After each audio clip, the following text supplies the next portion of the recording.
Olá para você que vai ficar uns minutinhos para o nosso encontro diário. Momento gostoso, momento que a gente está navegando no livro de Mateus. Vendo as coisas que o nosso amado Senhor Jesus fez quando ele caminhou aqui na terra. E hoje capítulo 21, versículos 1 ao 46. Vamos à nossa leitura, sem mais delongas. A entrada triunfal de Jesus em Jerusalém.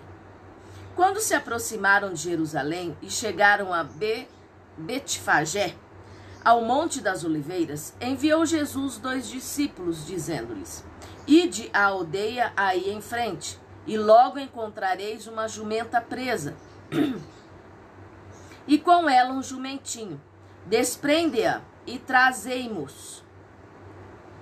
Se alguém vos disser alguma coisa, dize-lhe que o Senhor necessita deles, e imediatamente os enviará. Ora, tudo isso aconteceu para que se cumprisse o que foi dito pelo profeta. Dizei à filha de Sião: olha, o teu rei aí te vem, manso e montado em jumento, num jumentinho, filho de animal de carga. Os discípulos foram e fizeram como Jesus lhe ordenara.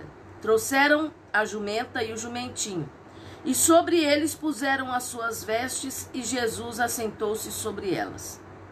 E grande multidão estendeu as suas vestes pelo caminho, e outros cortavam ramos de árvores e os espalhavam pelo caminho.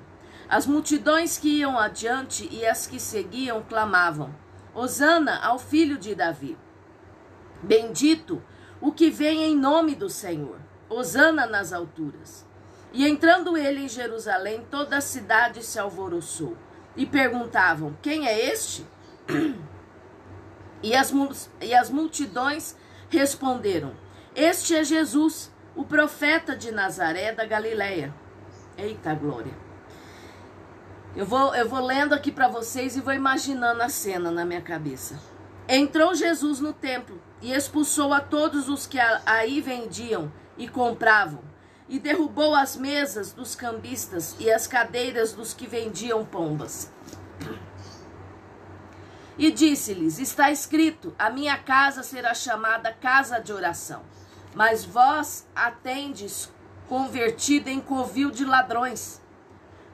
Vieram ter com ele no templo cegos e coxos, e ele os curou.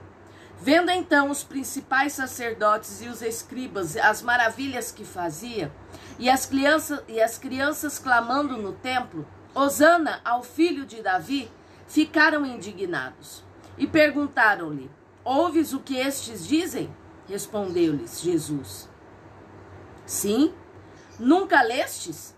Da boca de crianças e pequeninos tiraste o perfeito louvor?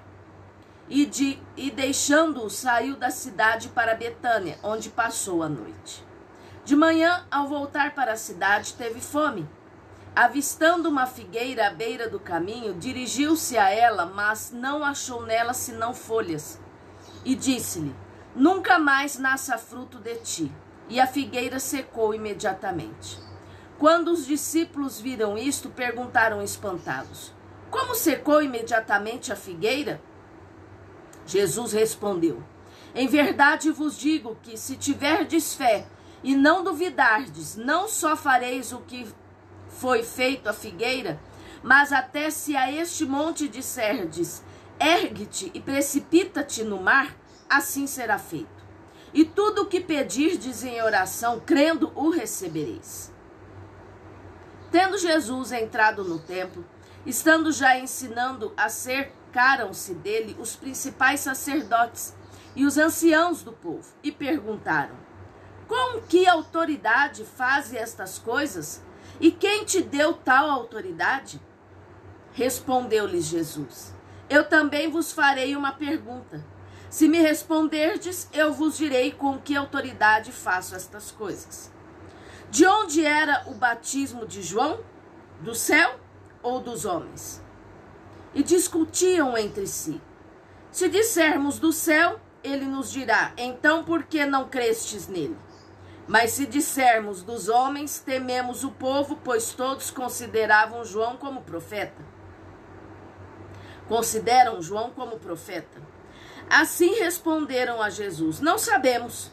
Então ele lhes disse: nem eu vos digo. Jesus era tremendo mesmo. Era e é, né? Nem eu vos digo com que autoridade faço estas coisas. Por que Jesus faz isso? Porque os fariseus tinham tanto medo de perder a fama deles, de tipo assim, as coisas que Jesus fazia de maravilhas, atingiu o ego deles, porque eles pensavam, nós não damos conta de fazer isso. Aí vem esse aí e faz tudo isso. Então eles queriam a glória para eles, não para Deus. Então eles ficavam indignados, porque Jesus falava em parábolas. Jesus, muitas coisas não revelava a eles, e eles ficavam muito irados com isso.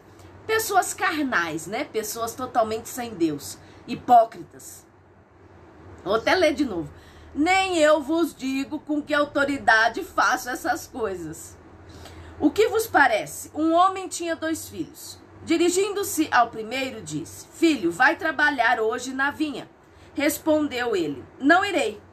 Mais tarde, porém, arrependeu-se e foi.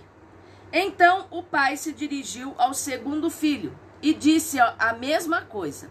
Respondeu ele: eu vou, Senhor. Mas não foi. Qual dos 2 fez a vontade do pai? Responderam-lhe: o primeiro. Disse-lhe Jesus: em verdade vos digo que os cobradores de impostos e as meretrizes entram adiante de vós no reino de Deus. Pois João veio a vós a fim de não crer... Pois João veio a vós a fim de vos mostrar o caminho da justiça, e não crestes nele. Mas os cobradores de impostos e as meretrizes creram. Vós, porém, nem vendo isto, não vos arrependestes, não credes nele. Ouvi outra parábola. Havia um proprietário que plantou uma vinha, circundou-a com um muro, construiu nela um lagar, edificou uma torre, arrendou-a a uns lavradores e ausentou-se do país. Chegado o tempo dos frutos, enviou seus servos aos lavradores para receber os seus frutos. Os lavradores, agarrando os servos, feriram a um, mataram a outro e apedrejaram a outro. Então enviou outros servos em maior número do que os primeiros, e eles fizeram-lhe o mesmo. Por último, enviou-lhe seu filho, dizendo: respeitarão a meu filho. Mas os lavradores, vendo o filho, disseram entre si: este é o herdeiro. Vinde, matemo-lo e apoderemo-nos da sua herança. Assim, agarraram-no, arrastaram-no para fora da vinha e o mataram. Portanto, quando vier o dono da vinha, que farás àqueles lavradores? Responderam-lhe: destruirá de maneira horrível a estes infames e arrendará a vinha a outros lavradores, que no devido tempo lhe enviem os frutos.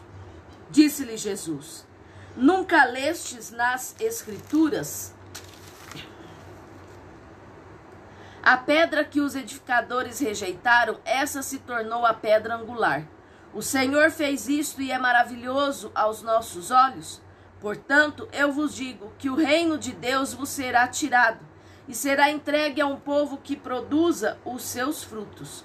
Aquele que cair sobre a pedra se despedaçará, mas aquele sobre quem ela cair será reduzido a pó. Os principais sacerdotes e os fariseus, ouvindo estas parábolas, entenderam que ele falava a seu respeito. Procuraram prendê-lo, mas tiveram medo da multidão, porque o povo considerava como profeta. Meus amados, o Senhor deixa bem claro aqui alguns pontos, entre eles a palavra está sendo pregada, como foi pregada naquela época, como tem sido pregada hoje em dia. Infelizmente, muitas pessoas não acreditam. Infelizmente, muitas pessoas vão continuar na ignorância. E a palavra não vai alcançá-las. Mas, a todo aquele que ouvir, crer e viver, vai conseguir alcançar o reino dos céus. Os fariseus eram pessoas que pregavam o evangelho, que falavam de Deus, mas não viviam. Nós temos que tomar muito cuidado, porque hoje em dia, até mesmo as correrias do dia a dia têm afastado o povo de dentro da casa de Deus. Tem afastado o povo, porque às vezes uma pessoa pode vir e falar assim: ah, pastora, mas eu posso ler a palavra em casa, eu posso estudar a palavra em casa. Realmente, você pode. Mas você faz? Você não tem tempo de vir à igreja, mas você faz dentro de casa? Você faz cultos domiciliares? Você junta a sua família para ler a palavra, para estudar a palavra? Ah, pastora, mas eu não entendo. Entende? Entende sim. Quando alguma coisa do mundo você tem interesse, você vê vídeo, você vai atrás de estudos, você vai atrás de pesquisar, você dá conta. Por que da palavra de Deus você não dá? Peça ao instrutor maior, o Espírito Santo. Espírito Santo de Deus, eu estou aqui querendo ler a palavra e entendê-la. Traz à minha mente o entendimento, me dá discernimento. Ele não vai te negar. Amém? Jesus nos alerta para não sermos hipócritas. Jesus nos alerta para exercitarmos a nossa fé. Amém? Pegue este capítulo, capítulo 21, versículos 1 ao 46, medite nele, se aprofunde nele e não caia na armadilha do mundo, de não dar o devido tempo ao nosso Deus e de ser hipócrita como os fariseus eram. Amém? Porque se você fala de Jesus, você tem que viver Jesus. Fecha teus olhos. Pai querido, Pai amado, te louvamos, Senhor, porque Tu és bom. Te louvamos porque a Tua misericórdia excede o nosso entendimento humano. Te pedimos, ó Pai, em nome de Jesus, que nos ajude a cada dia a estarmos firmes na Tua presença. Assim te pedimos e assim te agradecemos. Meu amado e minha amada, se você ainda não se inscreveu, clica no link, vai direto lá no YouTube, se inscreve, curte, comenta, compartilha. Você ajuda o canal a crescer, ajuda pessoas a serem alcançadas pela palavra do nosso Deus. Deus te abençoe.